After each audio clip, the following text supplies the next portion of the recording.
that we get a push up in release dates. How are you guys able to make this happen?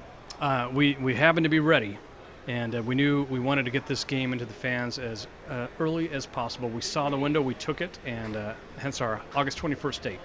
We're looking forward to it, but I'll tell you right now, it takes a lot, because War for Cybertron, this came out in 2010, blew away Transformers fans. It was just like original storyline, all sorts of features and everything like that. I mean, this must have been a daunting task for High Moon Studios to go all out and just make the sequel everything it could be. I mean, just how much effort went into that?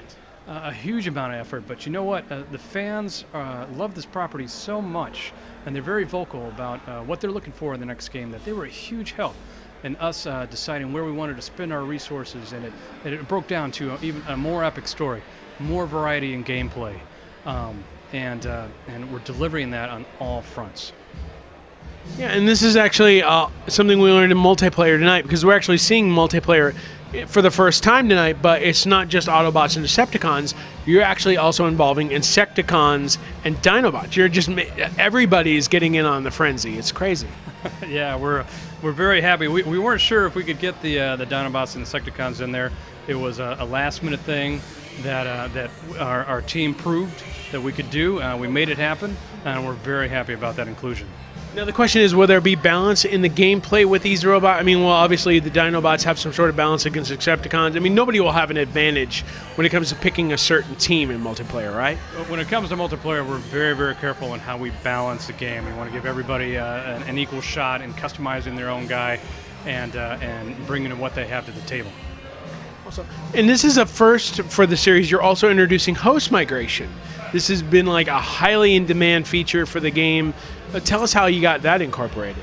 Well, we felt like we did a lot of great things on the first War for Cybertron multiplayer.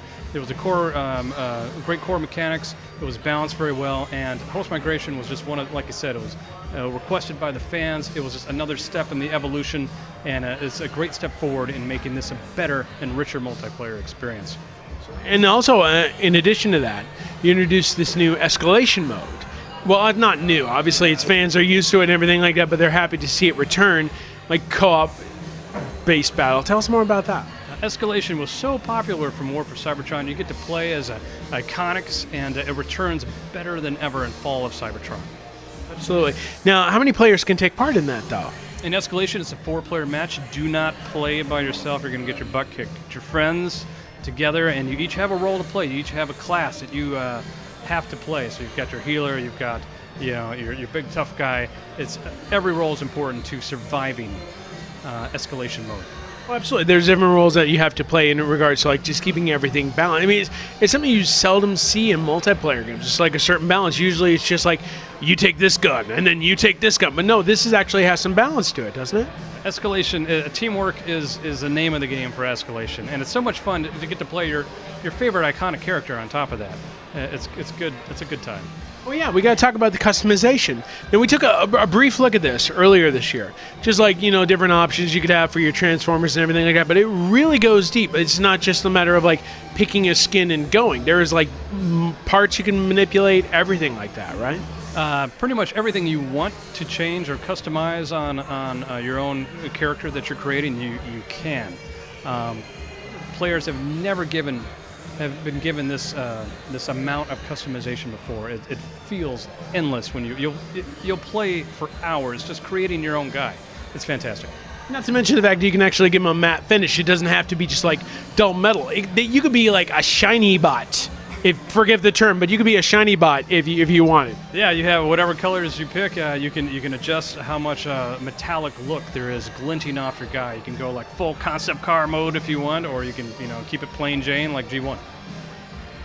See, I just want to play as a shiny dinosaur. I don't know why. I just do. I'm a big Dinobot fan myself. I hear that. I hear that. Now, on top of all this, on top of the multiplayer mode, on top of Escalation, there is a deep single-player campaign that talks about like your escape from Cybertron or what you're trying to do in terms of like the planet falling apart. You got Metroplex, who's this big 20-ton Autobot that can destroy everything. Just like a lot of work must have gone into the single-player campaign as well. We spent a lot of time on the story, both getting Hasbro's blessing off it, bringing the Dinobots back into the fold. very involved with that. Everything we do is blessed with Hasbro, you know, their Bible, if you will. So it fits neatly into the universe, and they give us a lot of creative freedom to make that story and create it. And from the get-go, we wanted to create an epic story that just pulls at the heartstrings almost. You know, they're big robots, they fight, they battle, they bash each other, but they also feel too, and this is the end of their world. You get to experience that as a player. Not to mention the fact that you're involving Grimlock, like a big fan favorite. In fact, this Saturday at the panel, you're going to have Greg Berger, the voice of Grimlock, at the panel. So we're just jazzed to like hear more about his involvement in the game. Yeah, our Grimlock, for this game, we took a much more, a much darker approach, a much more mature approach. So G1 fans remember Grimlock. He was, you know, in the cartoons, he was almost a Forrest Gump, right? Who could kill you as soon as he looked at you. Our Grimlock is a bit more of a tortured soul, and Greg Berger, boy, he did a fantastic job giving the G1 fans what they want, but also maturing that performance into something special.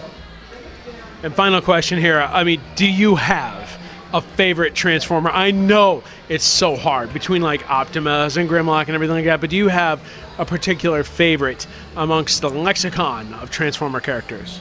That's a tough question. From the vantage point of our game, it is a really tough question because each chapter of our game, you get to play a different one. It's a wide variety, and there's something I really love about each experience.